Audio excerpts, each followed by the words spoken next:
All right, I think it's working. Is it on? I guess so, but like. We're gonna play. Let's play. Is it playing? What we play the last one button. This is not a joke. Does it really? I just restarted it.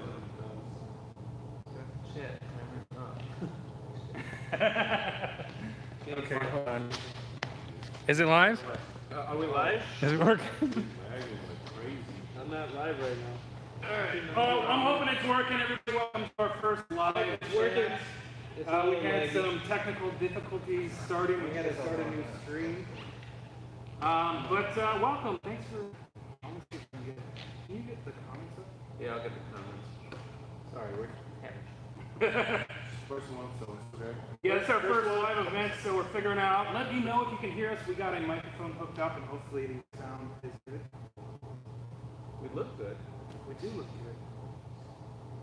good. Alright, let's get some comments. All right, we're going to get things started. We're going to answer some of you guys' questions that you have for us. First, I want to go over some announcements for Chicago Auto Pros. We have a detailing clinic coming this February. If you guys out there want to learn how to detail and come learn from Chicago Auto Pros, they cannot hear us? They cannot hear us. Can't hear you, lagging bad. We'll fix it. We're gonna fix it. You can hear everything? No, I'm not on the. I'm not on Wi-Fi. Nobody's on Wi-Fi. I'm going to unplug the... Can you hear us now? All right, does it sound any better, anybody?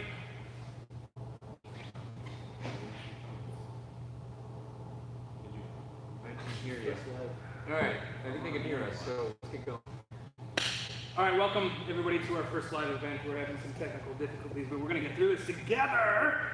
All right, 2020, February, this February, I think it's 16th, 15th, 16th, 17th, it's a Monday, Tuesday, Wednesday. We're going to have some great instructors out at the Chicago Auto Pros Lombard location. We're going to go have 3 days of intensive detailing training.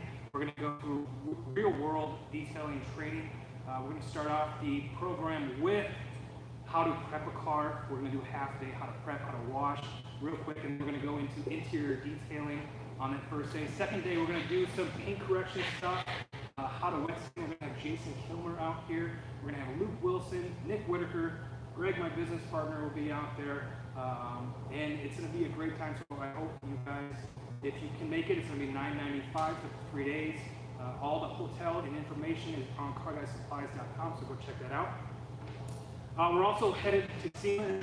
Excited to go to SEMA. I'm not going. I'm holding down the fort. I think we got 7 or 8 guys that are going to SEMA, so if you guys are Not on the job, also, November 17th, we're doing a Tesla meetup at the Lombard location. Tesla owners in the local area, please come, and we'll have coffee and donuts, and meet up with some Tesla friends, maybe on the forums, Facebook groups that you want to get to know face-to-face. We're also going to have some wash demonstrations going on at the same time at that event. Also, we're giving away $1,000. Car Guy Supplies is giving away $1,000 to a lucky person. All you got to do is go to the video, Car Guy, go to Chicago Auto Pros, and we have a video up there that you can, there's a link, and you can go to register to be a part of, have a chance to win that $1,000. I think we've got 15 days left on that. Yeah, why don't you guys start asking some questions? We'll get them queued up while Jason's talking, and I'll prompt the guys so we can answer your questions while we're live. Very low volume.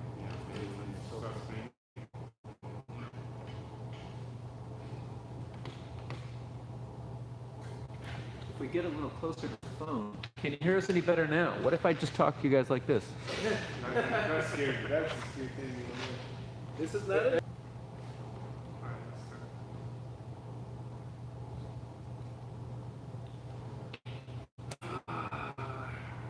Watching from, what is that? Agara? Can you read that? Where's that from? Antonio is watching Antonio from. Ibarra, where are you from? You ever heard of that? Got our first beard question. It's lagging. It's like it's crazy. Wait. Are you streaming it onto the Wi-Fi or cell data? No, I don't know. Might be better to be on cell data. I would think it's just the same. Hey, we got David Honey with us. David. What's up? We have a guy from Oklahoma City. Oklahoma. Word up. It's lagging. All right, we turned the Wi-Fi off. Hopefully that's gonna be better. Stick with us. The first one again. Oh, it definitely looks better. Yeah. It looks pretty. Looks better? Yeah. It's chunky. Your opinion on the new Turtle Wax ceramic. Has anyone tried Turtle Wax ceramic? No, but we've got some coming. Turtle Wax reached out to me a couple weeks ago, and they're sending us a whole pack of their new products. I know a lot of guys went out to Arizona a couple weeks ago to test out the new products. They look awesome. Can't wait to use them. Some guy says we sound better when we're closer to the camera. Thank you. Hey guys. Should stream? Yeah, it's just. But, Use your man voice. I'm gonna try to plug in this microphone one more time. It's our first time, guys. Oh, yeah, bear with us.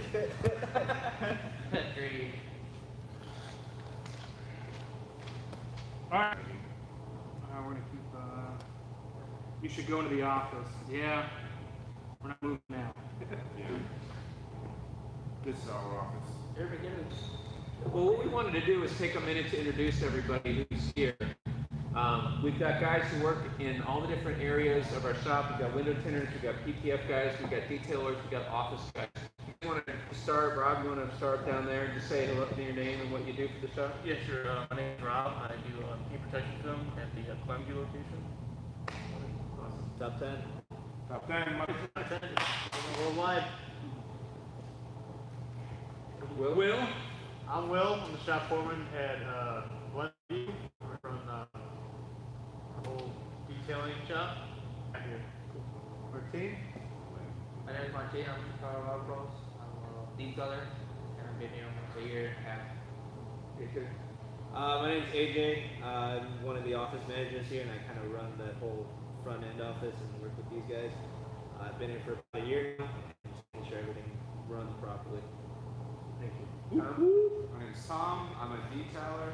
I've been here for about 4 months. Learning to do window tinting as well. And just part of the brand. Yeah! Yeah. How's it going? Jason doesn't know.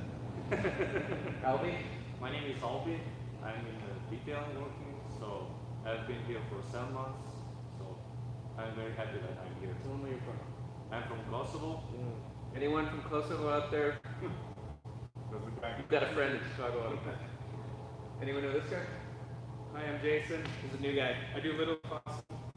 I'm Taras, aka Paint Whisperer. I do everything.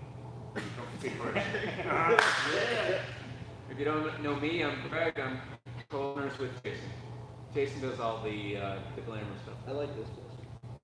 What's the question? It's who is the biggest pain in the butt employee you have? This guy. He's not a employee. He's not a employee. He's the boss. He's the boss. Who's the biggest pain? If we had a pain in the butt employee, you wouldn't be here anymore. Yeah, we've had lots of them actually. Yeah. Some of them are probably watching this live stream. Oh, hey guys. Miss us much? Yes, okay, that's my line. All right, we're gonna get to answering some questions. I got the photo, and now finally, can you guys hear us? Can somebody say something in the comments if the microphone's working properly? We have a microphone hooked up, but I'm hoping you guys can hear us properly. All right, love your work. Keep up the good videos. Much love from Toronto. Thank you, Regi. Bob Wessel. What's the question? Bob Wessel. Bob Wessel used to work for me in another location. He's a good friend of mine. We'll get to his question, but I've got a couple more before that. Plug in the mic. Goes the hourglass. Yes. Jason, who's your daddy? Bob, you're my daddy. 15 millimeter polisher, 21 millimeter. 15. Why don't we let Tadas answer that question? 15 always 15. 21 is good for flat areas, but the cars nowadays, especially, they have so many curves and angles and edges that 21 it gets basically it's useless. In my opinion, it's useless. And 15 is amazing. I always use 15 and I've never gonna go with 21. Do you only use Rupes buffers? Correct. Only. I prefer Rupes. It's because it's good for beginner, it's good for expert, and it's amazing. Yeah, we had the 15 and we've had the 21. The 21 usually has a 6-inch backing plate. And what I didn't like around the shop is having 5-inch pads and 6-inch pads all over the place. So we decided just to go with the 15 millimeter throw machine and keep it simple with the 5-inch backing plates. I think we do actually have a couple 21 machines with the 5-inch backing plates on it too. So that's also another. If you want a little more power, a little more throw, you can put a 5-inch backing plate on a 21 millimeter throw. But you have to be careful with that. Yes, microphone. Good. Awesome. Next comment, sound quality is low. We're trying. We'll get it. I'll do a little more research on the next live video and make sure. Jason's drinking apple juice. Yes. Yes. I like mine. There's nothing bad about apple juice. I think I'm skipping some questions here. But, how do you become a Modesto Seacort's finest installer? Reach out to Modesto or Seacorts. You can go to their actual website, and they usually have a contact us page right on their website. And they do have some criteria. You have to, they want the best installers around, which is obvious, but go contact your local installer on the website there, and you can go. Most of those guys want to make sure that you're representing the brand well. And so if you're thinking about representing a brand, show them how you've got good social media, show them how you've got good photos on your website, and show them that you're doing good quality work. If you can go to them and have all that stuff before you ask them, to be an installer, that's going to help your case a lot. No, you guys don't do it. It's above our heads. I have fired my third employee in 7 days. That's low. That That's low. happens. That's low. That's pretty low. What you're going to learn is you're going to learn how to hire better. The hardest thing to do is look at a guy in an interview and think this guy works well, he's going to be a hard worker. What we found is that if you get a guy in and ask him to do a working interview, show them something, see if they know how to work, see if they can follow instructions. So bring guys in for working interviews rather than just hiring anybody, and you might have better results. We're getting a lot better at it. I think, who's the newest guy here? Tom's the newest guy here. Did you do a working interview? Oh yeah. Did you learn anything about us at the working interview?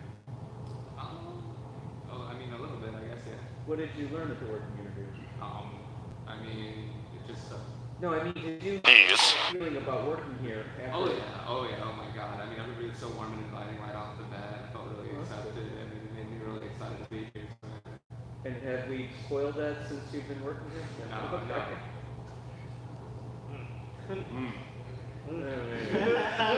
You can go. You can go now. All right, we got a question here. I'm thinking about taking an intro course on buffing polishing locally. How long did it take for you to be comfortable using a DA polisher? And am I wasting my money?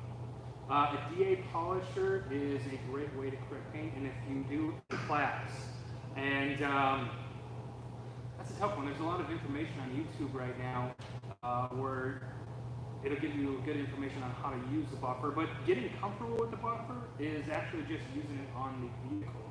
And it'll take a good, if you do your own car, I bet at the end of your car, you'll probably be pretty comfortable using it. But I don't think it's a waste of money depending on what you're paying for the class. Having somebody else instruct you and show you exactly what you're doing will, you could waste money by just damaging a car. So think of that too. So you could save some money there by having somebody tell you exactly what you're doing wrong before you actually damage a vehicle. So think of that. How does it our trainer? You have any thoughts on that? you have to be, like, I look at it the way, like, if you want to learn and you want to learn and you want to try, you have to keep trying and learning every day and watching videos helps a lot. And you just have to keep learning and trying and trying. And like Jesus said, like, yeah, maybe if you're good and you really want to learn, maybe at the end of the day, your car is really good for you to learn. But sometimes it takes much longer. Maybe you have to work with 10 cars. And honestly, I believe people should try rotary before EA. Really? Yes. Because rotary is old school tool and everybody started from there and they, you learn from rotary, it's easy to burn paint, it's much stronger. If you don't own either buffer, don't buy a rotary. Yeah, no, rotary, but like, The DA long throw machines. Are Yeah. great. Yeah. Alan from A&B House. Yo-yo, what's up? Hey! Love you, love you. Detail Addicts, really cool idea, guys. Thank you. Eric M., do you ever get motorcycles in for detailing? Everybody get down. Did we detail that? Yes, we did. We did. We have a few in here, so we do. It's not our main. We're mainly doing autos, but we do get motorcycles every once in a while. There's a Harley Davidson Dealership. shop right down the street from us, and they do detailing, and I think they get a lot of them. Yeah, we're in Chicago, so it's cold 6 months out of the year, so we don't see a whole lot of them. Well, we like them. Yeah. Motorcycles. I remember detailing my first motorcycle. If you got a lot of chrome on a motorcycle, just be prepared to sit in one spot for 2 or 3 hours there, just polishing the chrome. All by hand. Lots of exhaust. Yeah. Oh yeah, this takes. How much for interior and exterior for Genesis Online. G80? go online. Go online, fill out our contact us page. We'll get you any price. Give me a call in the morning, and I'll help you out. What's a good electric pressure washer for you guys? So we actually just bought new pressure washers in a new shop, and we've got them from Obsessed Garage. Cranville, forget the model. I think it's 16022T is the model. It's 1700 PSI. 1700 psi, like 2.2 gallons per minute, and we actually have a more aggressive pressure washer here at Glenview, and I like the model that we have now because I feel like it's a little safe on the paint. You don't need a whole lot of pressure. This one's 3000 psi, and I think it's just a little too much for auto detailing, so I would stick to a smaller 2000 psi type of pressure washer. I see a lot of guys who try to clean the car with the pressure. Yeah. And if something's not coming off with 1700 PSI, you probably should go back to the chemical and a manual tool, a brush, and try to get it off that way. You can't blast off, you gotta clean it up. Next question, how many people can you accommodate in the February workshop? Right now, the spots are limited to 12 spots, and they are halfway full. So we've got 6 spots left. If we have enough interest, I may look into getting other instructors. Talking to a guy in the UK right now. We're trying to get him over to be an instructor at that. But again, if it fills up and we have enough interest, I will open it up. I just want to make sure the instructor to student ratio stays low so we can do a lot of hands-on type of training. Yeah, we should have a lot of fun at that event. We're gonna have a good time in the shop. We're gonna teach guys a lot. We're gonna take them out afterward. It should be a good experience for everyone.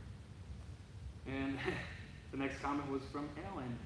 What are the chances we can get America Rupes to sign off on official Rupes training for your team in February? Yeah, I'd definitely like to work on that, Alan. If you can pull some strings and make that happen, let's do it, buddy.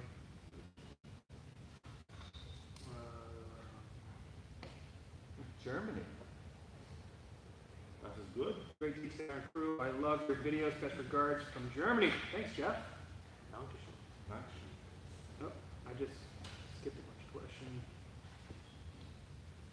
Was that yet?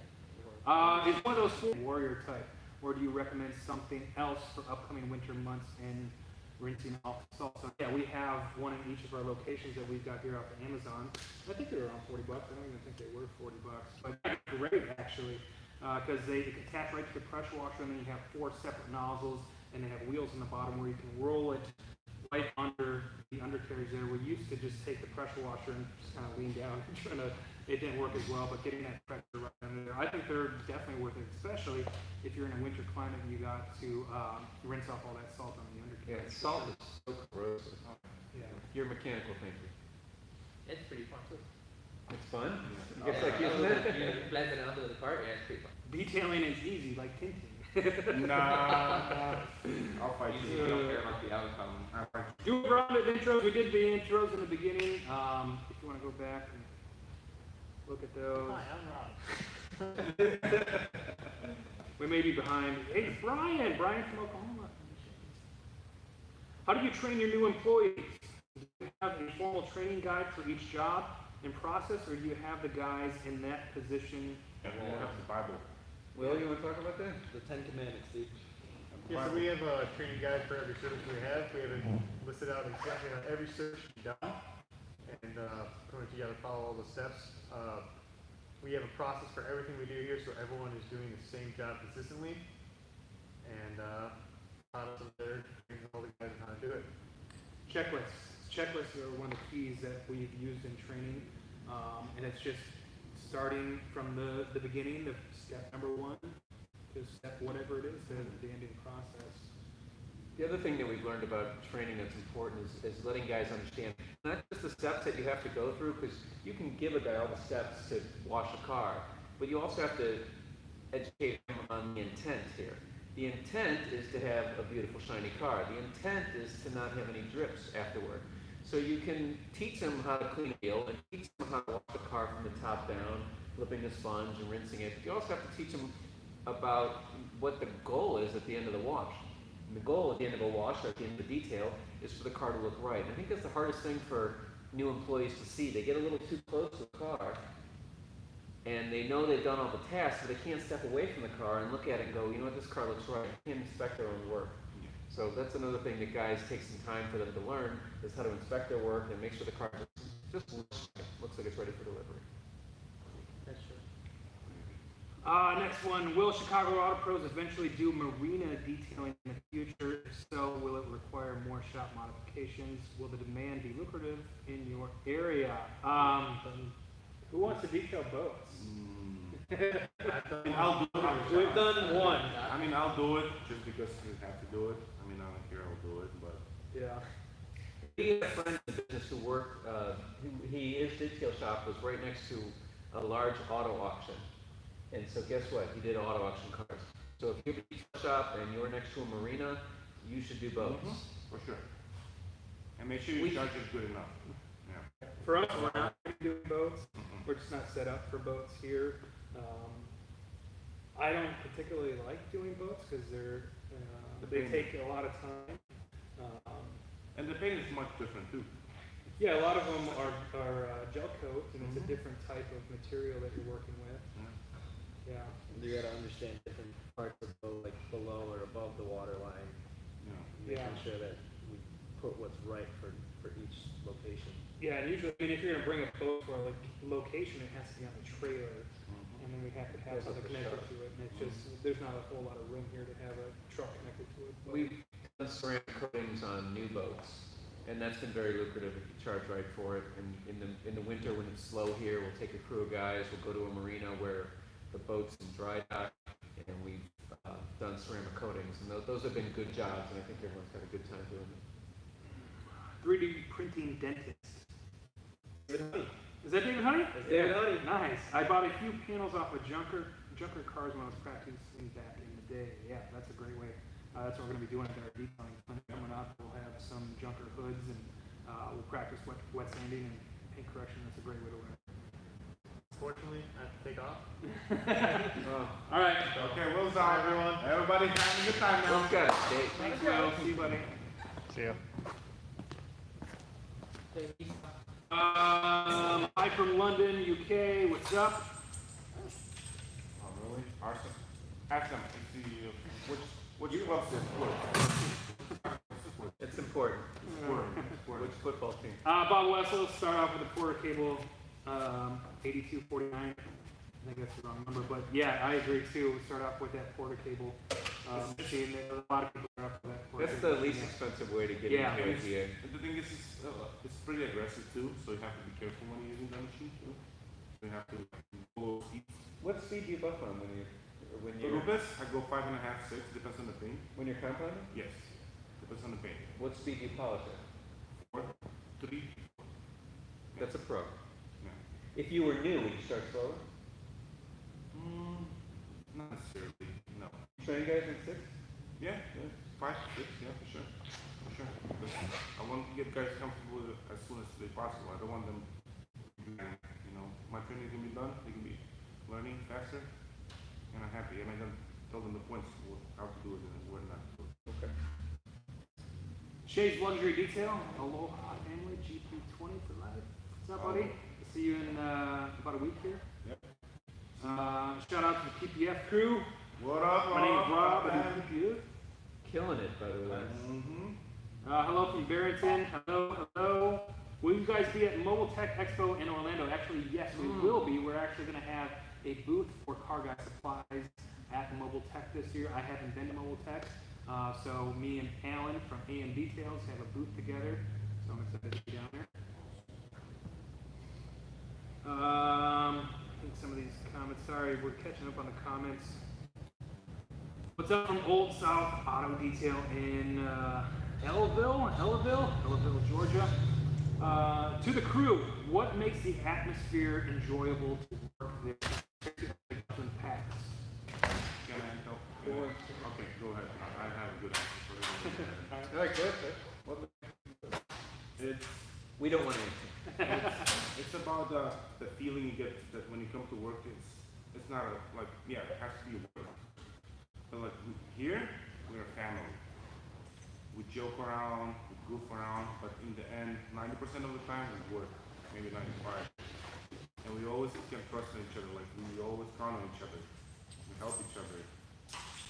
And this is the best job I've ever had. I've been chasing this dream to be a detailing. I've been in detailing for like 9 years now.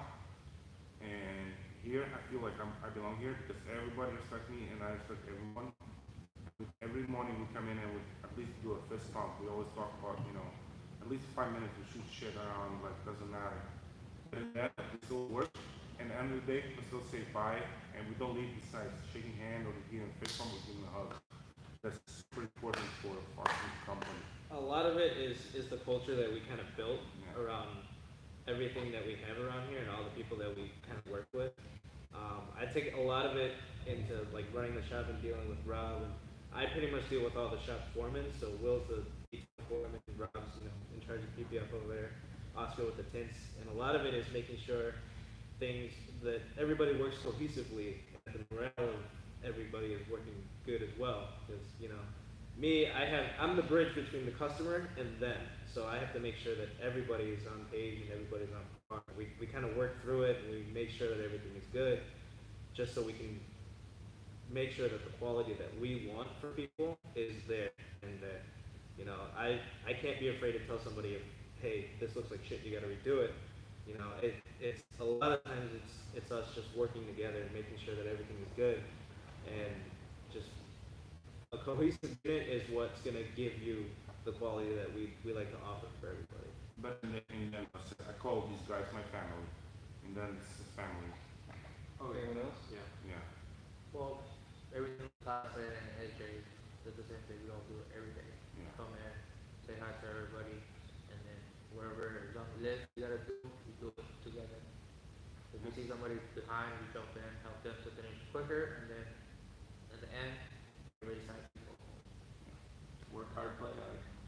Exactly. That's a good question. One Go more ahead. thing. From when I started working here, also Jason and Red, they've just been great people to work for. Yes. We're down to earth and really easy to work for. So You are our daddies. Every guy here likes cars. Yeah. Everybody here is a craftsman who's trying to be great at their trade. And the guys who don't work hard and the guys who are just a pair of hands who don't want to get better all the time, those are the guys who don't last here. I always say, like, if you came here for paycheck, you came to the wrong place. Yeah. That's my, yeah.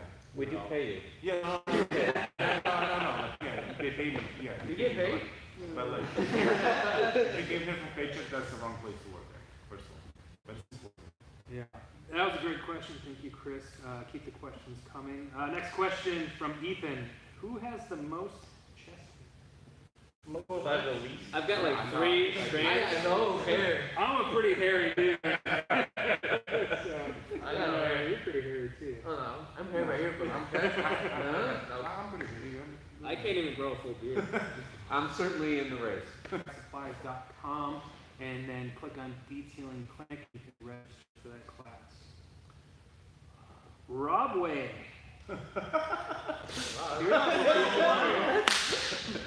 Howdy. Is that, is he? See you tomorrow, is he? Where the hell's Izzy? He's off to this. He's the only guy who said he would be here. No, he's off to this. Here's a detailing question. I noticed a lot of hard water spots on my ceramic coated car. Is there a way to remove them without removing the ceramic coating? There's a couple options that you have here. Water spotting comes from hard water or water with a lot of minerals in it. A lot of sprinkler systems. If you park next to a yard that has a sprinkler system, you get water on there and it dries, you can end up with hard water spots. First thing that you want to try to do is use a water spot remover. G-Technic W9 is a water spot remover. Modesta has a M3 water spot remover. Yeah. Try those first. If you have any hard water spots, Let me back up. The first thing to do is get them off quickly. yeah. The longer they sit on there, they bake in the sun. That makes it even worse. Yeah, and then if the water spot removers do not work, you will have to coating. Sorry, I wish I had better. The upside of that is that's the only downside of the ceramic coatings. Is, ceramic coating makes water bead in such a tight way that if there's any minerals or any impurities in the water, you've got a lot of water there. You've got a lot of a very small surface area, but a really tight bead, which makes a large volume of water. Any minerals that are in that water are going to settle right on the car, and that's why you see them a lot more on ceramic coated cars. So you get a ton of benefits from ceramic coating. The only downside is if you have bad water or if you have a bad acid rain event, it can And damage it's the car. only if it sits on the car for a little while. If you get it off in a reasonable amount of time, it'll all just come out. Be quick. Matt Gavin, where the graphene at? Graphene-based coatings is what I'm thinking that you're referring to, and honestly, I don't. I've seen it on Facebook and mentioned a few times, but honestly, I don't know much about it at this moment in time. Will you make more interior videos? Lots of videos on YouTube like Sofer's Garage that specialize in interior transformations are most of the cars that they do. Yeah, we have actually, so we have a 4-part series coming out on my GTI that we just finished. We're going to be doing a whole how to detail kind of series on it. We start with how to prep a car for detailing, and then the second video is going to be how to perform an interior detail. My car is not very dirty, but the techniques are all there on how you would perform an interior detail. Convo cutoff. Are most cars that come in mainly exterior work? No. Nope. We see a really good mix, and at least I'm only speaking for Glenview, but we see a really good mix of interior, exterior, paint correction, window tints. We get a wide variety of everything.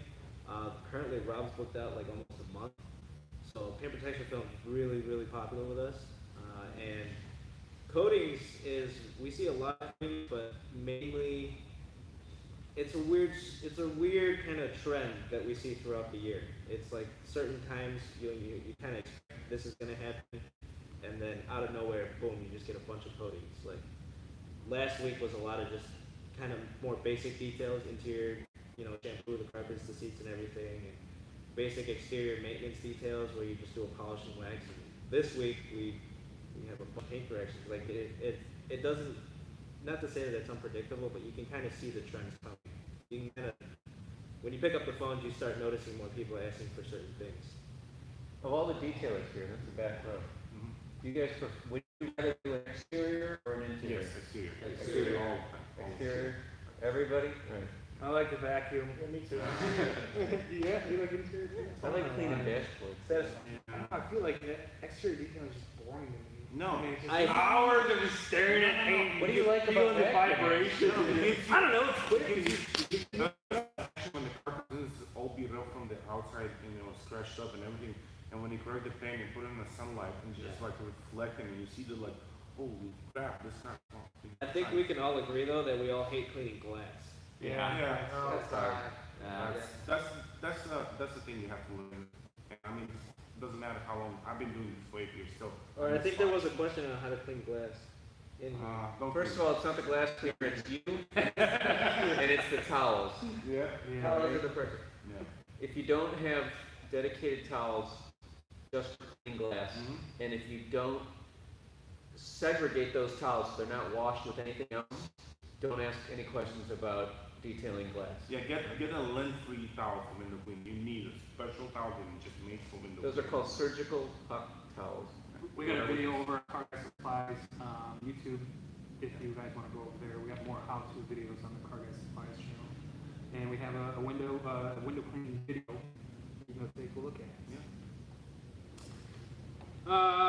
Lots of love from Carolina Auto Pros. Thank you, James. Matt Gavin wants to know more about graphene coatings. I will do some research tonight for you. David Honey, I gotta sign out later, buddy. He'll see us next week. Yes, he Kent will. Glass. Hey guys, great job. I have 2 shops in New York and North Carolina. Where's Class 20 guy installer? Amen? No, Oscar. Oscar. Ah, Oscar Wade. He was here. for Oscar's our window He tinner. he had a flat tire, so he couldn't be here tonight. Oscar's other role besides window tinning is to give nicknames to every guy in the shop. Okay. Just hope he gives you a good nickname. Is there a location in which the history of Chicago Autos is posted? I'm sure I'm not the only one here that's just starting out, and would love to learn more about the startup and how long it took. Savage Pieces video. Oh, we did a podcast. Yeah, we did a podcast. Savage Geese. I don't think it's out yet. Oh. They have We just did a podcast with Savage. Savage Geese to talk about. When we did that. Oh yeah. Yeah, that's a good video. That's a very good video, but it's still not set open yet. Yeah. So Mel is answering your question. Savage Geese has a podcast on wherever you can find podcasts. But we just did a podcast with them, and it kind of explains how me and Greg started the business. We should do this. That's a great. That's amazing. That should be in there too. It's been 8 years. You know, I think the secret to starting a business is not trying to do it by yourself. Every time Jason and I look at each other and we're both exhausted and we're both overworked, and we wonder how one individual could possibly do it. We're trying to, we got some friends out there, you know who you are, that I think we're going to continue to try to do more of that, because it's daunting and there's so much to learn. And I think if you want to start your own business, or you're trying to start your own business, network. Get to know as many people as you can, because we benefited so much from the people that we met when we were getting started. We started in 2012, so we've been doing this for a little over 8 years. We've been doing this for a little over 8 years. Jason and I have both had other businesses that have been involved in detailing, so it's not like we've only been working on cars for 8 years. Yeah. But get to know other people in the industry, and I think that will help a lot. And we love helping other people. That's why we make these videos. So if there's anything else we can do for you, just let us know and we'll try to do it. Jimmy Joe, hi from Ireland. What's up, buddy? McGregor, number one. Number one. No. He wants to know what's the best dual action polisher. Mark II Rupes, 15 inch. Mark III? Mark II. You like the Mark II better than the Mark III? It's better for your money right now. It's better for you because Mark III has I guess it's cheaper than the Mark yeah, III. it's cheaper and it has more power. What's the modification of that washer? Oh, the washer mod? Buff Daddy. Buff Daddy, yeah. Yeah, Go to Buff Daddy, get their washer mode. yeah. Or the rubber mod. Yeah, Kevin Brown made a little washer mod that separates the backing plate from the shroud, and it just gives it a little more action to spin. Yeah, easy. Yeah. Yep, absolutely. feel like I want to read these questions before I ask. All right. I know ceramic coating is the latest current thing, but if it lasts as long as advertised, doesn't it reduce repeat business? Do you ever have any kind of old-fashioned carnival wax jobs? Want to talk about that? So we have plenty of just kind of like exterior maintenance jobs where we just do a polish and carnauba wax over it. But what we do and what we like to offer for our customers is what we call our coating maintenance services. That's where, you know, every year we'll give the customer a call and be like, hey, it's been about a year, bring it on by so we can check up on your coating and make sure it's doing its job right. In that service, you know, we'll go through ceramic coatings. You know, everybody should know by now they're not scratch proof.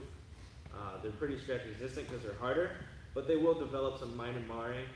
That's where we'll go and we'll polish the coating itself, and then we'll kind of spray it back up with a rejuvenation spray, and it's just making sure that the coating is doing its job. You know, I have customers that come in. Last week we had a bunch of maintenances where we coated this guy's car 3 years ago. It was an Audi RS4. David Hardy. Oh, it's 4 year old. And it looks just like the day that it left from here. He takes really good care of his cars. He brings it in. That's important. You have to make sure. You have to make sure you take care of your cars and maintain your cars. So if you take it to an automatic car wash, shame on you. It's The people that buy the ceramic coatings are people that are really into their car, and they're the kind of people that are going to keep coming back, because every time Exactly. you know they have something hit their car, or someone leans on their car, they want us to polish it out, you know, or if they don't have time to wash it, if they don't have time to wash it themselves, there are very few places that they can go to wash their car themselves. So we do a lot of business in car washing. if you're getting a ceramic coating with this idea in your mind that you can go through an automatic car wash, then you're probably wasting your money.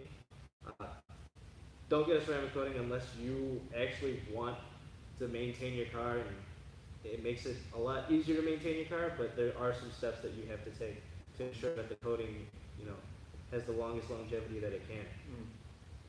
I generally agree with you. I think if you really want to take your car to an automatic car wash and you want a ceramic coating, you will have the best looking car at the car wash. Yeah, that's one. For how long? Yeah.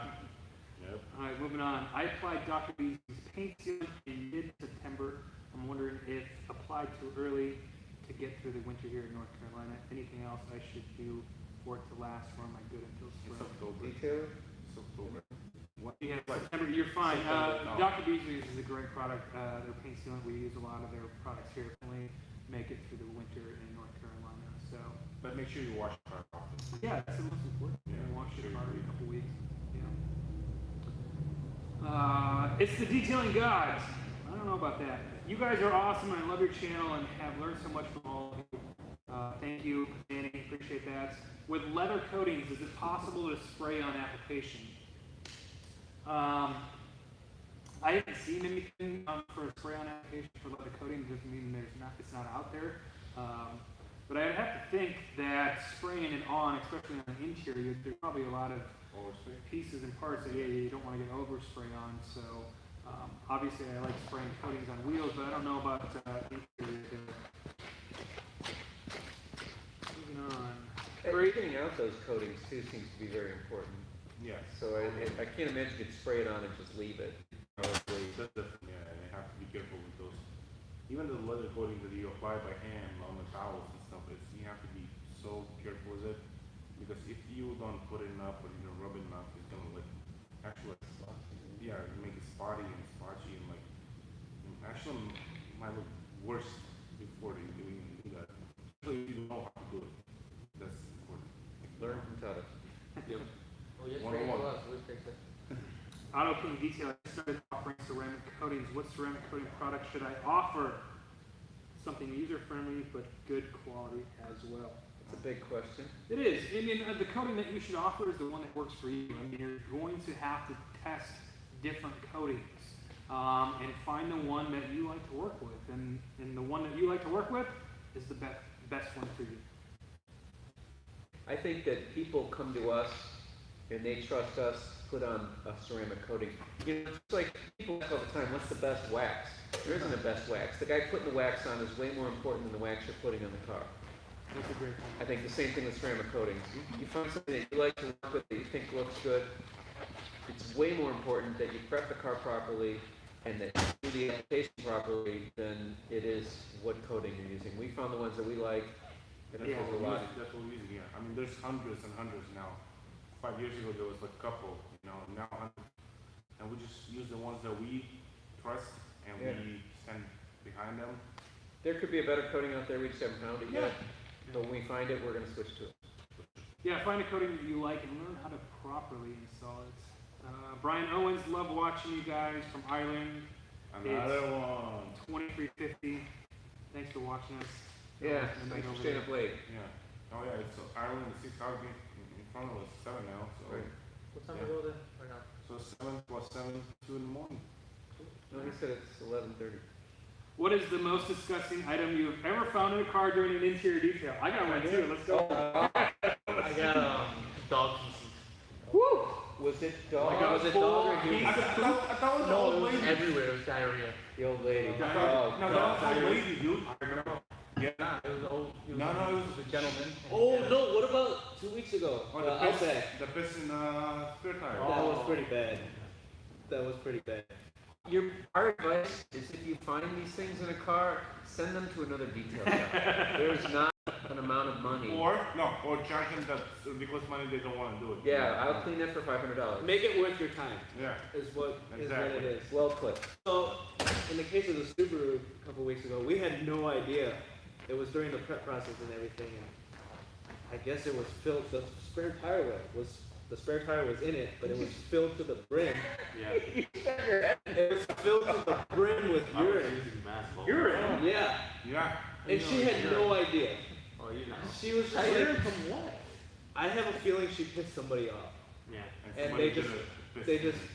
dumped it into her spare tire. Yeah. Because it wasn't. She had WeatherTech mats for the back. Like they had lifted it up and poured it in. Yeah.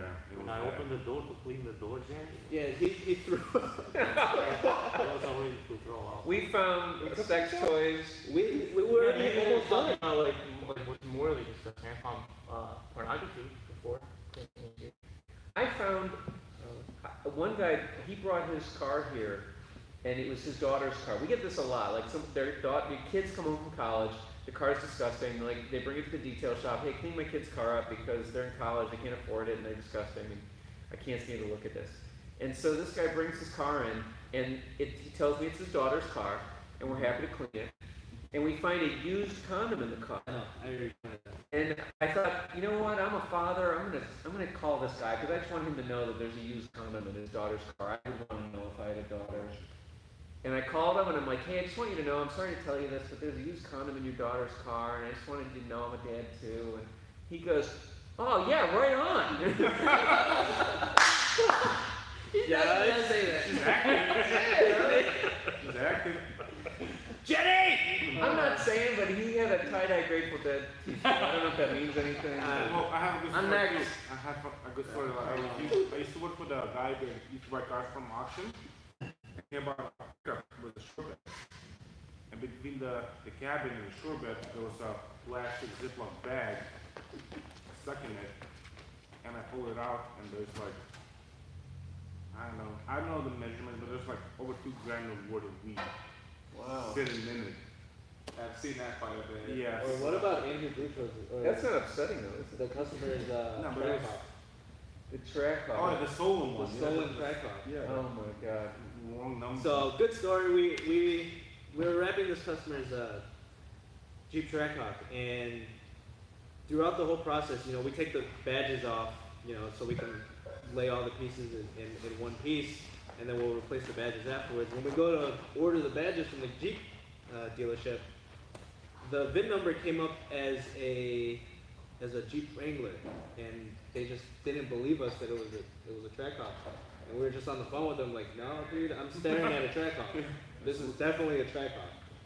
And eventually we got our badges and everything, and once we finished the wrap, we don't hear from this customer for a couple months, maybe 6 months. But he comes back to us again to get some more work done, and we asked him about the Trackhawk, and he's like, yeah, remember when you guys told me that the windshield was kind of iffy? When we were washing the car, water was getting inside the windshield. He got the windshield replaced, and the windshield repair guys noticed that his little OnStar thing was unplugged. So they plugged it back in for him, and he's like, yeah, whatever, no big deal. And the very next morning, he got raided, and the car got taken back. Wow. Are we still on discussing stories? Yes, let's stop the discussion. I got one! Oh, all right. We've got plenty of stories. Yes. I was window tinting, this had to be 4 or 5 years ago in the Glen Ellen shop, and I was window tinting the car, and usually when you're doing the back window, you want to put the back seats down, you kind of put your feet into the trunk, and to install the back window to get in a comfortable position. And I was back there, and there was a couple bags back there, and all of a sudden, I felt something vibrating on my leg while I was doing the window tint. So I finished my window tint, I did everything, the thing is still vibrating back there, so I had to investigate, and I went in there, and it was a vibrating butt plug that was in the back of somebody's car. How do you know it's a vibrating butt? The point pressure. I've never seen such. Anyway, I let the thing vibrating. I wasn't about to touch it or turn it off, but it was interesting. The car's buzzing. I Yeah. don't know why. All right. The Gyros, how do you say Gyros? Grios DA Orbitals. They have a lifetime guarantee. We got the Grios, the orange one that started on fire. Products? Oh, we can buy, yeah, it's not good. They have a lifetime warranty, and we sent ours back, 4 or 5 times at and least. finally we're done with it. So the Rupex buffers do not have any warranty that I know of, but I it think they have doesn't a matter. one-year warranty. They, Yeah, they we have use one. them all day, Yeah. They're every easy day. to work on, they're easy to repair. Yeah. Yeah. They're easy to The repair. Grios buffer, I really wanted to like it. Well, don't get me We're wrong. not paid by Rupes either, we just like No, it. but like, The Grios makes great products. But if anybody from Rupes is watching, The experience is fucking actually amazing tool. Oh, really? Not gonna lie. Yeah, we use the 3-inch Grios, can't say it, Grios polisher, and I do like it. It has a lot of power. Yeah. It's cheap, I think it's like 40 or 50 Yeah. bucks. So But the No, Korean no, is it's boss, like- what we call it. Remember we had the accident with the Type R when it broke on us? And The boss we used 2 years ago, so maybe they've improved it, Yeah. but we weren't impressed Yeah. with our first try. I would like to practice PPF at home. What products, brands, tools do you guys suggest?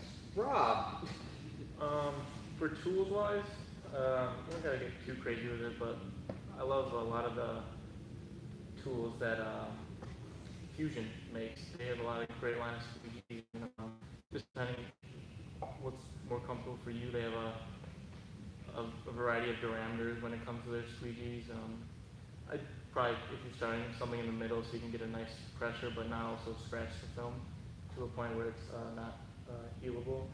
But yeah, I like Fusion. That's basically exclusively what I use. I think the most expensive product that you're going to get when you're practicing at home is the actual film. I mean, I know when I was learning, it was it's a tough process. I mean, it doesn't just come overnight, but you have to waste film to Yeah. really get. do you need a steamer? You don't need a steamer. I feel you don't. I hardly use a steamer. I know guys that use a steamer every day, but it's just preference for it. When you train guys, what's the first part of the car that you let them do? What's the easy stuff to do? What's the hard stuff to do? I would give them the hard stuff first, because it's like, Really? yeah, because you can do the hard stuff, then you can do anything. like when Ryan was teaching me how to vinyl There's wrap. the problem with our When Ryan was teaching me how to vinyl wrap, it was he had the worst film ever made. Remember that night where I was just wrapping the fender? It's the second you pull it off the roll, it'll start crinkling. The $99 Yeah, overall. it's $99 for full roll straight from the motherland, and it took me 4 different tries to get one fender done just to make it right. And then after that, my car's fully vinyl wrapped, and I did my hood by myself for the first time, and it took like less than an hour. Were we paying you for this? No, this was all on my own. No, but I'd say if you're trying to learn paper protection film, I'd say a good place to start is with kits, because you don't really want to dive into doing bulk pieces, because you would have to cut on the car, and it's a craft really to perfect it. And you could line up the kits. That's a really good place to start. Make sure all your edges line up, and once you do that, you can do some more advanced things. But I'd say Make sure you prep it well. Yeah. Is there any film that you can buy? Do you know that offline or? I know Avery. You can buy Avery at 442. You might be able to buy 3 out. I think I've seen 3 out on Amazon in the past. Okay. Like Lumar, Expo, that's all. Yeah. Yeah, you gotta get the film. Yeah. All right. Assuming that you're all out of your teens and knowing what you know now about the detailing business industry, what would each of you individually tell your younger selves about the detailing industry? Okay, here we go. You're the oldest one here. When I first started, I made a lot of mistakes, and I did a lot of stuff several times. Like, I'd clean the glass, and then I'd do the dashboard and realize I got the glass dirty, and then we'd clean the glass again. So you got to figure out the system. But I think the most important thing that you need to learn for if you're a new detailer is how to charge appropriately for your time.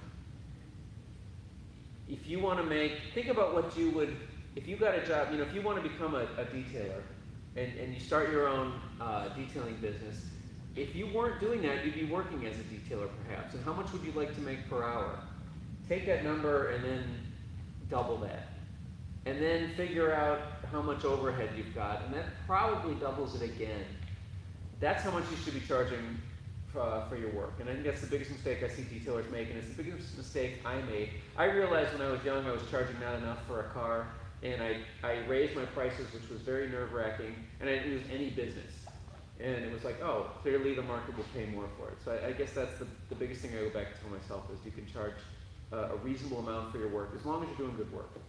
And I think that's where it comes down to is you have to set your standards, and you have to make sure that your standards are being held. Like every day, these two guys, the big bosses, they rely on me and all the other office managers to make sure that everything is being set.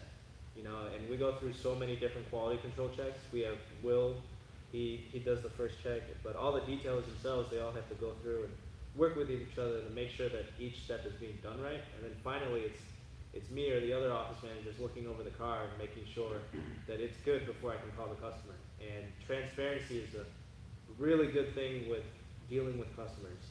Customers love it when you tell them things straight up. Even if it's bad, like, hey, I burnt your car. Yeah, we're always honest with customers, even if there's a We problem. burnt your car, our bad, this is how we're gonna fix it. You fix it, and then next thing you know, he's bringing you 5 different cars. Transparency and just keeping a good relationship with your clients and your customers. Martine, what would you tell 16-year-old you? And not about picking up women. No, the first time I did the mistake I did so bad, it was I'm not gonna say a car, but it was a truck. I burned it. I remember very, that. very bad. I remember that day. It was straight to the metal. And God damn! He texted What are you using, a grinder? he texted Will, should I just never come back again? And he sent a meme of Will Ferrell drinking wine before I did. Oh my goodness. I'm not that kind of person that like, oh shit, I messed up. I'm not gonna say it. I'm just gonna leave it down. Immediately, when I go tell your supervisor, hey, I messed up. And then you have to work it out with them, and then a couple more tries, you do it. The more you're gonna do it, and then the less burns you do it, and then the more confident you get better, and then you be professional, decently. Mistakes are inevitable most of the time in detailing. But don't be afraid to start. I talk to a lot of guys who just don't know where to start, and they don't start because they're afraid of where to start. That's a great point. You just start. I mean, start on your own car, start on a family member's car, and there's a lot of great information out there on the internet today that you can go learn how to do things. So just don't be afraid to start. You've got to start from somewhere, and don't be afraid to make mistakes because it's going to happen. It's not the end of the world. Most of the time, it's just a car, and you guys can move on. Thoughts? What would you tell 16-year-old you or young you? I was telling myself 18 when I was working a car wash, and I was like dragging myself like, I love this kind of business. Like I'm not speaking from like a business owner, vision, but I'm thinking as a professional detailer. Just keep moving yourself. Don't stop. Every day, try to do better yourself and like learn new things. Because like if you're stuck in the same place, you're not gonna get anywhere. I mean, it took me like 9 years. I wish when I was like 20 or 21, actually like like I went to places where they do better job. Instead of sitting in this simple automatic car wash, and I want to build a dream as be a detailer, but like I'm just blocking myself because I'm afraid like, oh, what if they're gonna judge me, or they're gonna say like, oh, you're not ready for it. But you have to just try and find the people that actually want to school you and teach you and show you the way, like because they see in you like what you want to do, you want to learn, and you want to grow, and you want to be like number one. Don't be afraid of being number one. Always try to be the best, and like if you're number 2 today, guess what? Next week you'll be number 1, and you're gonna drop again to number 2. Guess what? We all go down and up. So it's all about the life lessons. But never stop. Always improve. Always watch new videos. Always try new products, and don't let anyone push you down. If you love what you do, you're going to be great at it. Yeah. Try to stick around people that will push you to keep going as hard as you can. Like all of You you. can't like don't listen to the negativity. Positivity drives. Positivity is the key. Thanks, man. Hello from the UK. Hello, Mark. We got a lot of people from the other side. Why are of the you pond. people up so late? I appreciate it. Go to sleep! No, good. I love. Where's B-Man? E-Man. Oh, E-Man. E-Man, yeah. Well, he's B now because he's B now. He's B, so he's gonna A soon. Is that really Leonardo DiCaprio? Love your movie. Great movie. Great movie. Thank you. E-Man was working late at the other shop. Unfortunately, he couldn't make it. What happened with Quick Jacks? Nothing happened with Quick Jacks. We had Quick Jacks. Oh, in the beginning. I think it just didn't work out for what we did. Remember Yeah, we use them. For what they do, they work. They're a little heavy. They're portable, but they're a little heavy to move around. I like them. If you need to raise the car just 6 inches to a foot, we used them a lot in the beginning. We pinched a couple hoses.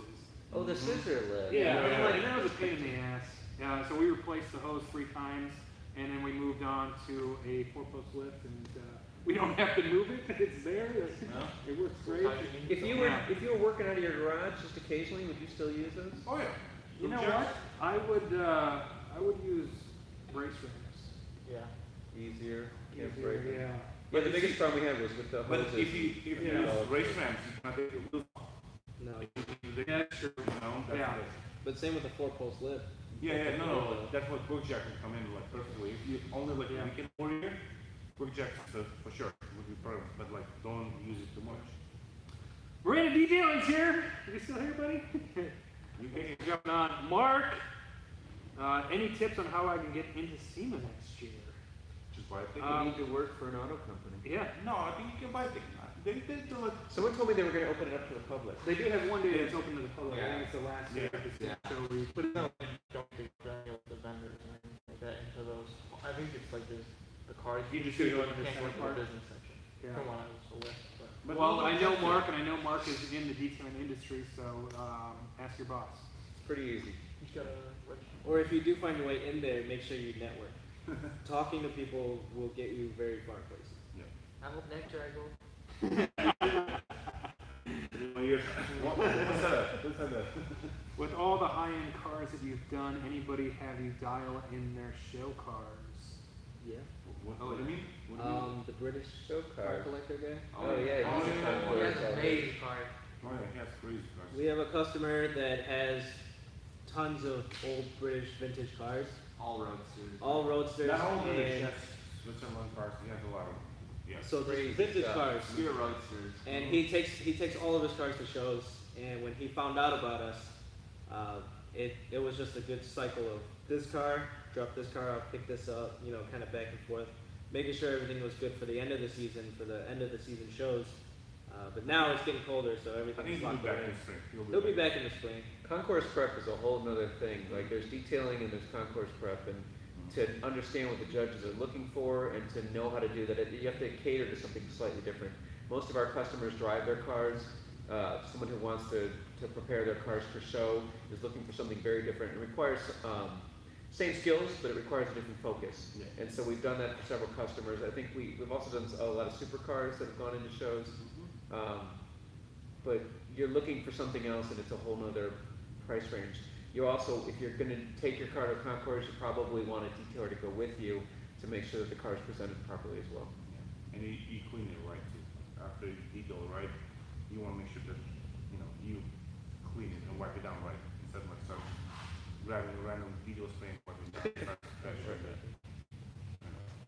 Somebody gave us a thumbs down. I'm sorry. It's the audio. It's gotta be. What's his the name? It's probably working. Everybody gives us a thumbs up. 15 right now. Let's keep going.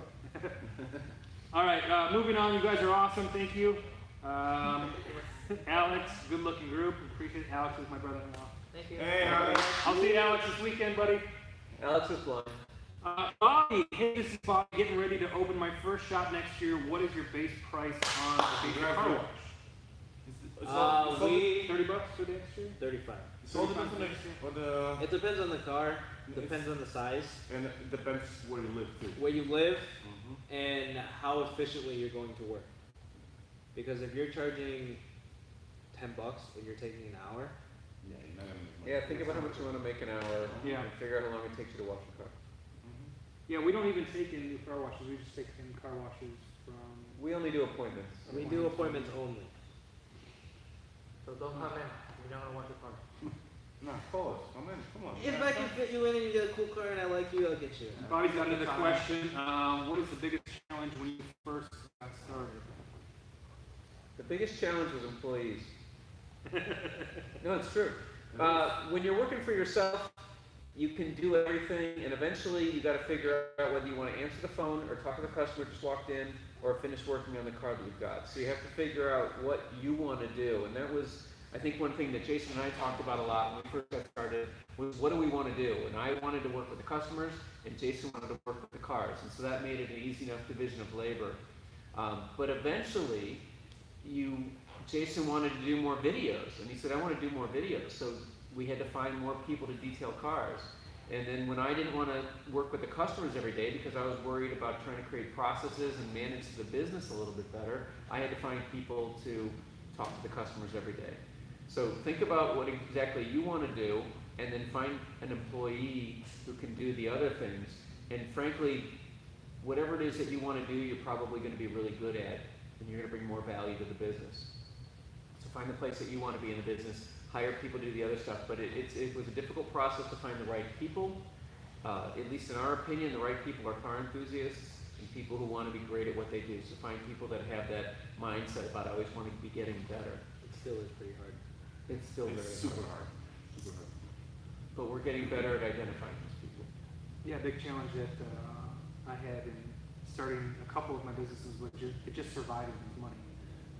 Having enough money to survive winter or bad times or a bad week or a bad month or whatever it is. You got to be prepared a little bit to, especially when you're first starting out in business, you're not going to be profitable right out the gate. So make sure that you have enough money saved in the bank to pay your mortgage or rent or whatever it is, so you can survive 6 months to a year while you get everything built up and your reputation put out there too. So We thought it was going to require $20,000 to get started.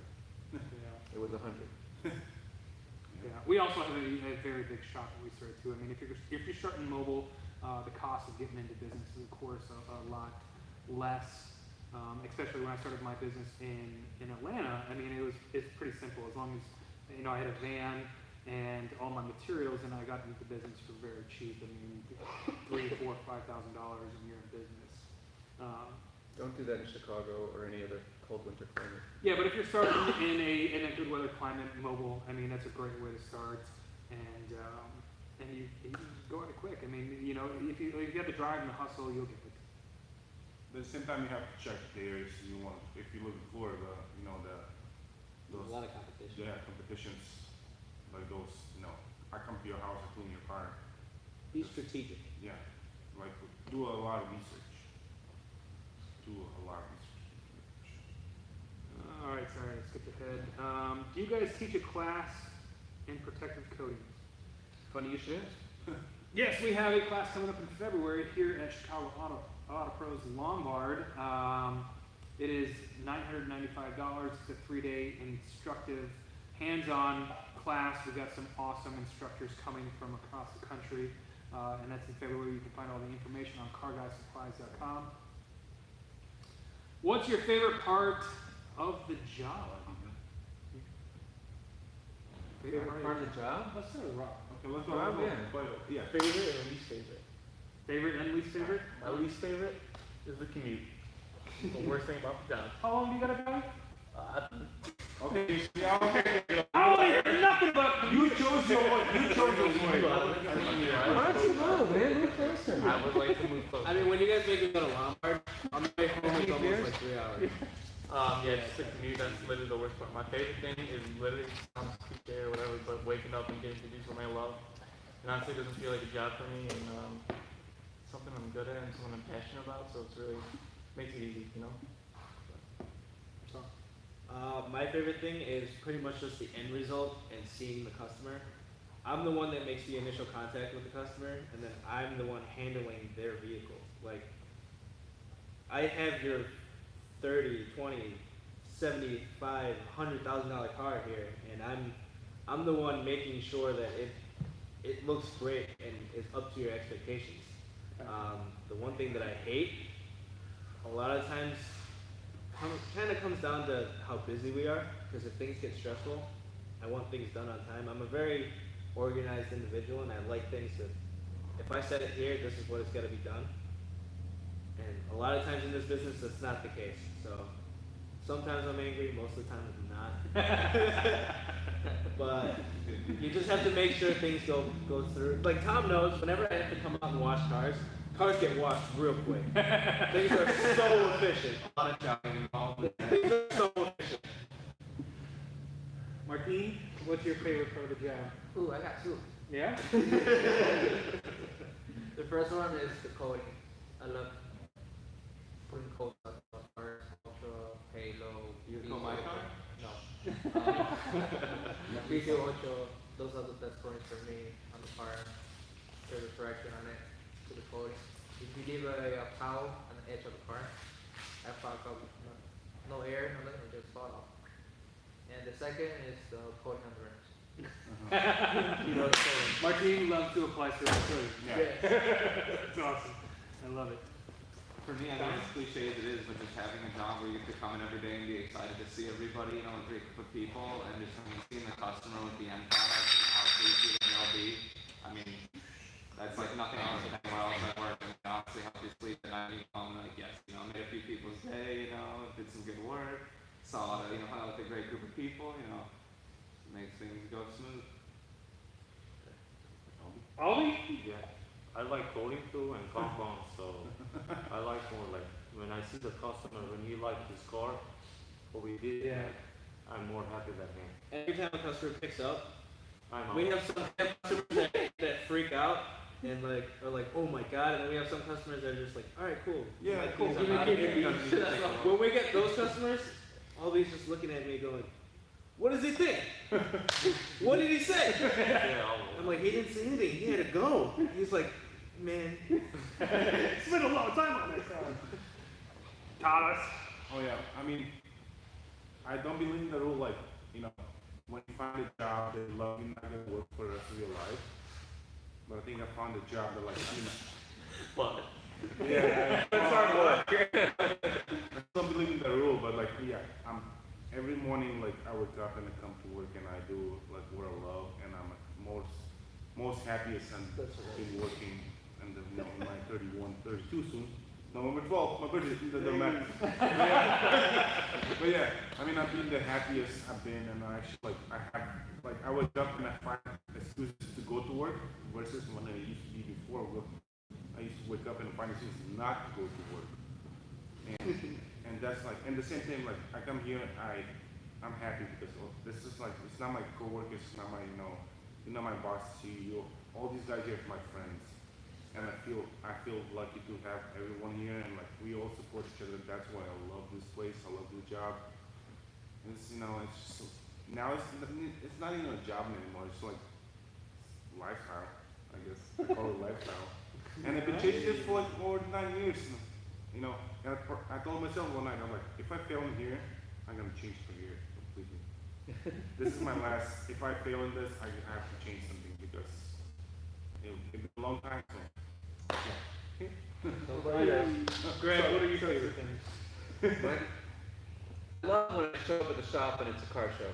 I love that the parking lot is a car show because the employees have cool cars. And I love and I love that the cool cars that we see in here. But so I don't work on cars anymore. My favorite thing is growing people, and I am so proud of the fact that we've got over 40 people that we employ, that we provide a livelihood to, and we have 40 people that we consider family, that we're trying to help them grow. I want to see the guys here achieve new heights. I want to show the guys how to be professionals. I want to show the guys how to behave ethically, and I think these are things that they'll be able to carry throughout their career. That really is my favorite thing, the people that we work with. That's Big Daddy right there. thank you. And you know, one of the things like since like you guys made me trainer, like every day I see proud of my guys that like like they start from nothing. They'll have a handful of guys here that never did detailing and everything. They don't know even how to wash car properly. And I've seen them like even 6 or even 3 or whatever year later, and they compete with me, like they can beat me, like you put 1 to 1, and I'm like, I'm fucking happy because I teach them right, they're doing things right. Shout out to Adrian if you're watching. Yeah, Adrian, yeah. I know. Hey, good. Or Mario, where's Mario? Mario. Oh, Mario. That was a good question. Thank you. My favorite thing, I like to see everything grow. I like the growth of the business, the people in the business, and I love watching the YouTube numbers go up. I mean, like what? Last year, and this time we had 10,000 Yeah, subscribers. yeah. Right It's now, all because of you guys. Thank you guys. Thank you. Yeah, I love talking to new business owners. I get a lot of emails and talking to you guys. I mean, Scott Bolden came up a month ago, and that was awesome to have somebody who we've inspired in this business come up and hang out with us for the weekend. I mean, that was so cool. I love where everything's going with this. Moving on. Oh, Alex, I see ROI. We're getting ready. Talking business now. What kind of ROI can I expect in investing in preventative protective car detailing? Do new car owners or new car dealerships take this into account with assessing value? It's a good question, actually. So what Alex is asking is, what kind of value is he going to get out of his car by doing protective services in the long run? So you have a brand new car you bring to us, we protect it, it's clean, and 10 years later, what is the value to that? Well, if you ever bought a used car and you know what you're looking for, that value is right there. You know a clean used car with no paint chips or something that's maintained. You can tell when a car's been maintained when you buy it from a dealership. And I think those cars go a lot faster and they're more valuable pre-owned. I think that people ask us all the time, how do I get this horrible stain out of my car or out of my leather? And the answer is always protect it when it's new before you get the stain. And you can't take stuff away, and it's hard to undo damage. I always tell people the most important thing is to do paint protection film on your car. If you're going to keep it for a while, you can't undo rock chips. I can undo minor scrapes and scuffs, and I can undo dull paint. I can clean fabric. I can't undo rock chips. So, frankly, when I sell a lot of used cars, whenever I sell my cars privately, and I buy cars privately, and I've never had any trouble selling a car because they just look great. Well, it's been so common for the rock chips, at least, that it's gotten to the point where I just tell customers, you have 2 options. You're either going to repaint it, or we're going to touch it up, and it's not going to be perfect. The best way to do it is stay off the highways and bring your car straight to us. Like that's pretty much the only way to ensure that you won't get those rock chips. Or any other quality installer. Or any other quality installer, not just us, but bring it to us. For Rob's Cup time. Damn, baby. If you've ever repainted a car, you know what a nightmare that can be. Most of the time, if the paint matches, it's not OEM quality. Chips a lot easier. It can flake in just a couple years, and a lot of times it's just not even close to the OEM paint manufacturer. That's another thing too. Don't cheap out on your resprays. Yeah. Go to a reputable person, pay the money to get it resprayed. It's when you're respraying your car, just make sure it's done right. We see it all the time where customers just, they'll take our suggestion and go respray a certain panel, and they just go to the cheapest body shop they can, and they bring it to us, and we just can't even work on it, or we're just too scared to work on it because we know it's probably going to peel paint. Yeah, it goes a long way with paint protection film specifically. If you're getting repainted, you want a quality job because all those imperfections, the film magnifies that. So rather than maybe hiding it under, you're gonna see it a lot more, and you just got a quality respray versus one so low. But if you do bring it, the paint, I'm the one. I plan on getting my car ceramic coated front window tints and front end PPF by you guys. How long does this usually take, and do you offer loaner? So a full ceramic coating front end, you're looking at anywhere from 4 to 5 days, for all those services. And yes, we do have a loaner available. Call me, and if we plan it soon enough, you can have the loaner. Yep, I only have one. Yeah, we have one loaner at each location, so make sure you plan in advance if you want to get that loaner. Hi from Texas. That guy. What's up, Texas? Texas. Texas. I got a lot of family in Houston. Okay, hold on. I missed that. Okay. How's it going from Detroit? We got Detroit in the house. Yep. Ford. What is the best way to gain? Yeah, sorry. What is the best way to gain more clients? Do some YouTube videos. No, that's a question that we could spend a lot of time on. There's a lot of Encouraging reviews online using Google is the best now. Yelp was very good for a while, especially in Chicago. But I think reviews, I think the easiest way to start. So encourage your customers to do that. Yeah, there's marketing. There's a ton of things that go into marketing. Having what's the word? Having good quality. No, when somebody refers, your referral. Referrals word of are the mouth, best yeah. way. Word of mouth marketing is the best way that we've found. So yeah, get out there and ask your already clients that you've done previous work for. Ask them to get a referral for you. Greg, how is your BMW running now? Oh my God! Somebody knows about my. I told you guys. Yeah, someone goes following down. Crazy. Here we go. We didn't see it for a while, so we're still gonna see it, so. I just got out of jail. What? It runs so good. Yeah, I have a BMW E39 M5. It wasn't running right. A friend of ours brought us to a shop to the video where I got a car. Basically, they diagnosed a problem with it. It's running so good that I have not stopped driving it. It's incredibly fast. It was fast before, but it was kind of sick. And now it's healthy and it's incredible. I love naturally aspirated V8s And he beat, That is pro. and he beat Alex too, right? and my car has more horsepower than Yeah. Alex's. Take that, Alex. I still like turbos. What? I still like turbos. That was nice. That was gold. Yep. Thanks for asking. I want to thank you guys for all the questions. First of all, there's a lot of questions coming in. And we're kind of going to pick and choose here as we Getting go. our time limit. Yeah. All night. Congrats to the guys at the tinting challenge. Top 10. Oh, he didn't do it. Oh, I didn't know. Yeah. Paint protection film. Jared Scanlon, my brother-in-law, you guys rock. Thanks for the thorough See you, bud. leadership. Thank you. Thanks, Jared. I'll see Jared this weekend. See you. Never met you, but you're an awesome guy. Yeah. How about this one? Do you guys see problems coming with the car manufacturers using lesser amounts of paint, clear coat, any new techniques or products to combat? Teslas. What are you talking You about? get less clear coat on cars. How do you Yeah, deal no. with that? Well, the paint is getting actually, the manufacturers are using, I feel like they're using less clear coat and less paint, and they're doing shittier job they used to do before. And even when it comes to orange peel, like you see crazy orange peel on brand new cars, and you like, and you the sanding marks and everything. You start, when you put your spotlight, there's special Teslas, and not even Teslas. We just had a brand new X5 from BMW, and there's so many sending marks from factory. The Z4 too.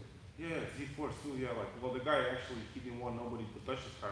We pulled off the film, the protective film from the transfer, and there's just crazy, like huge, not like little ones. There's like a 3-inch sending marks. And you're like, you got them, Like it almost looks. Some of the stuff that we see sometimes, it almost looks like the person at the factory that was working on the car went to lunch and forgot about that spot. Sure. The question was, do you use any different tactics or techniques when working on cars because of the fins? Yeah, you just spend more time fixing the issues from the factory. That's all about it. And today, just spend more time fixing the issues when they come from. Okay. Be methodical. Don't rush it. Don't Maybe get just frustrated. Yeah, PPF. PPF that. PPF. Put PIF on your car. Ceramic coated too. Yeah, I'm not too familiar with the manufacturers or how much paint they're using. I know most of the detailers know that paint is pretty sensitive, so yeah, PPF is the best way to protect it if you want that clear cut to last. Jared Scanlon, I want a new car. Thinking about a Tesla. You go. Wow. Go for it. Is it too expensive or a good investment? I don't think cars are investments unless you're dealing with some. Yeah, it's a depreciating asset. I don't think you're really Yeah. gonna make money unless you get those. Yeah, your Tesla is cheap cars. not an investment, Jared. And do we anti-chrome? Yes, we do chrome deletes on Teslas. I like that anti-chrome. Anti-chrome. Can we The funny thing about Anti-chrome. I love that. Teslas are, they're very, they're technology-heavy cars, and Yeah. they're going to be coming antiquated quickly. So Yeah. I wouldn't consider it an investment, but it's an awesome car. I still believe the best electric car you can buy is Tesla. I mean, yeah, they don't have the best paint, they don't have the best body panels and everything, but when it comes to like the Electronic. range and electronics, they beat everyone else. I mean, all the models from Model S, Model X, and Model 3, they still beat all these new cars, even Audi e-tron, Volvo. Yeah, they beat the range, still beats even base Model 3 beats Audi e-tron on the range, which means a lot when you want a range and you want from your money. Yeah. I'm huh? Still blowing up, so yeah. Don't park Do you guys offer a different type of detailing during summer as you do in wintertime? No. No, same all year round. Yeah, it's pretty much the same. I mean, in Chicagoland, detailing definitely does decline. A lot of people put their nice cars away for the winter, so we do a lot more car washes in the winter versus. A lot of maintenance. Yeah, but we still do a lot of maintenances. I mean, people are still buying new cars in the winter, so that's what we're mainly doing. Is The protecting new manufacturers always have incentives to Yeah. push out the old cars, so we usually get Yeah. decent amount of. I know a lot of people like to wait till spring. I mean, so spring we do a lot of interior detailing when Yeah. the salt's all gone and the snow's all gone. So we do a lot of interior detailing in that part. But mainly it's pretty much the same services that we offer. I wish I could work with a cool group of people. I'm a truck driver and the only friends I have are the lot lizards. Nice. Make good friends with your dispatcher. Hey, you make good Have somebody money. to talk to.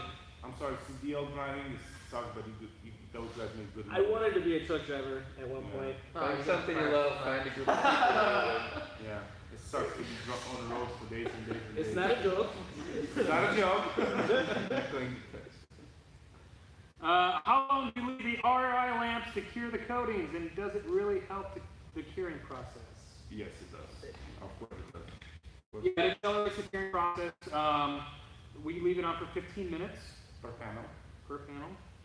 It's 140 degrees Fahrenheit for 15 minutes. Between 120 and 140 degrees Fahrenheit for 15 minutes. And it really does. So the coatings do have a cure time. It's usually about 2 weeks. And using a heat lamp hardens the coating and accelerates the curing process. So yes, depending on the type of coating, sometimes it is necessary to use the IR heat lamp. Not any IR heat lamp works, not anything special Right. kind. Yeah, so it's a shortwave IR heat lamp. There's a different, there's a long wave. I don't know if there's a medium wave. I think but- there is.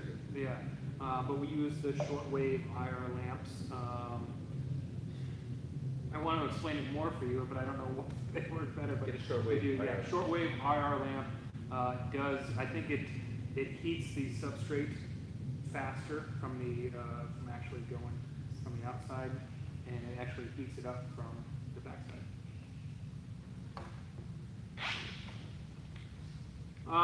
Tyler, what's up, team? Greetings from Detail Guys Auto Spa in Roscoe, Illinois. Only about an hour from you guys. I'd like to Hey. come out soon, take a tour of the awesome shop, and grab some products. Come on on by. down. Yeah. We here. Rusty wants to know what's our favorite beer. What are you drinking? By far the most consumed beer in the shop. Don't. Modelo time. Modelo. Everyone drinks Modelo. Japanese. Wow, we got Japan. Thank you. Yeah. John Stifler, my father-in-law. What's up? Say hi. I will see you this weekend. Going to a wedding this weekend. It's gonna be awesome. I'm excited. I see my. Oh, that's why it's on the schedule. No Jason. Yeah. You don't need to tell us you're not gonna be here. I'm not gonna be here for the next like 11 days. Yeah. Damn. So we see my. Yeah. I see my name in the See, comments. this is the only What's up? time we see him. What's up there? All right, Auto King Detail has another question about IR lamps. How close do you have to have the lamp to the paint when curing coatings? There is a certain distance. I mean, the temperature is the most important part. Obviously, you don't want to overheat it, especially if you have any trim pieces nearby. But you want to keep that temperature between 120 and 140 Fahrenheit. So the distance, I know our heat lamp has a distance sensor and a temperature gauge. So it'll actually beep at us if it goes over the temperature that we set it at too. So check out Cargo Supplies. We do have some IR heat lamps, and we have a good selection there. The United heat lamps, a lot of guys in the industry love them, and they have all the information. There's some of them that don't come with heat, temperature, and the distance meters, but you can actually buy a temperature gun. Yeah. So if you're carrying something, you can actually just point that right at the panel, and you can find out how hot that panel is. You just want to keep it in between 120 and 140 degrees Fahrenheit for 15 minutes. What's the latest from Car Guy Supplies? John open? Stifler? Win $1,000. Win $1,000, 1K giveaway. We're giving away $1,000.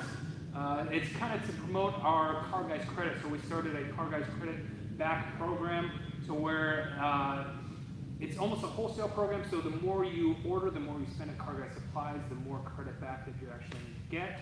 So check it out at Car Guys Supplies, all the details there. And then enter in to win the 1K detail. You can go to carguysupplies.com and you'll find the link in there. John, they need a good detail shop in Nashville. Give me 5 years. We're coming. Hello from beautiful sunny Florida. Is it best to charge hourly for mobile detailing or have a set price or both? That kind That's of comes down. a good question. That kind of comes down to what you think your time is worth. So it's good having. So a really good one of our reps for one of the brands that we carry made a really good point to me one day. It's really good to have transparency. So when a customer sees the pricing and when they ask and you tell them the pricing and it's exactly what they see, it builds trust. You know, it's not like you're just coming up with the number right on the spot. Like when you call us, we have an option for window tints, and it'll give you all the prices for window tints depending on the car. And when people call us and they ask us and we tell them exactly what they heard, you know, they feel like we're not lying to them or we're not trying to, you know, get one over on them. It's making sure that people know what your pricing is. And yeah, there's a lot of other things that we do here too that is kind of on an hourly rate. It's really building that trust with the customer, and a lot of it is making sure that, you know, you want to give the best customer service as possible, and a lot of the time trust is the biggest thing. Yeah, Victor, one of the hardest things to do in the detailing industry is to set prices for the vehicle you're doing, because every car is a little bit different. You have different expectations from the customer, and every vehicle is in a little bit different condition. So we have starting at prices. So for our services, we kind of have a general idea of what an average car will take for that particular service. But we also have, that's why we say starting at, because if we're doing an interior detail and there's vomit and dog hair and everything else in the car, we want to have that option to say, you know what, this is going to take us a little longer. It's going to take us, anywhere from 1 to 3 hours longer, and this is going to be the price. So, And make sure your customer knows the starting price. yeah.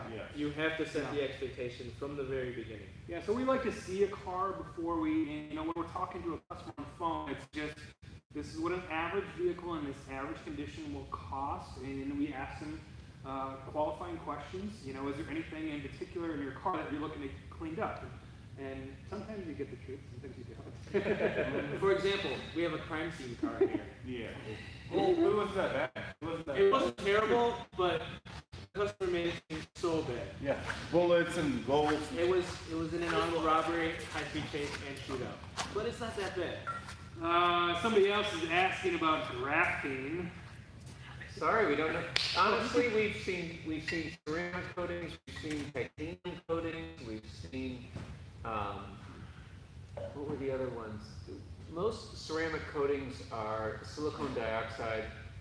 I'm sure graphene is just another molecule that is very hard and durable. Try it if you like it. I'm sure it's good. I don't think it's any kind of magic coating, but I think Jason's going to look at it and we'll let you know if we find out something great about graphene. Yeah, I've seen a couple things mentioned about the graphene things, but I haven't had any experience with them. So we're going to see them next week, so I'll tell you all about it later. Yeah. This one's for Greg here. What do you guys use for CRM software? I'm going to finish the question before you answer it. I own Detailed Guys Auto Spa in Roscoe, Illinois. We recently implemented House Call Pro. Many things I like, but a few things I don't. We're 6 base with 1 mobile truck.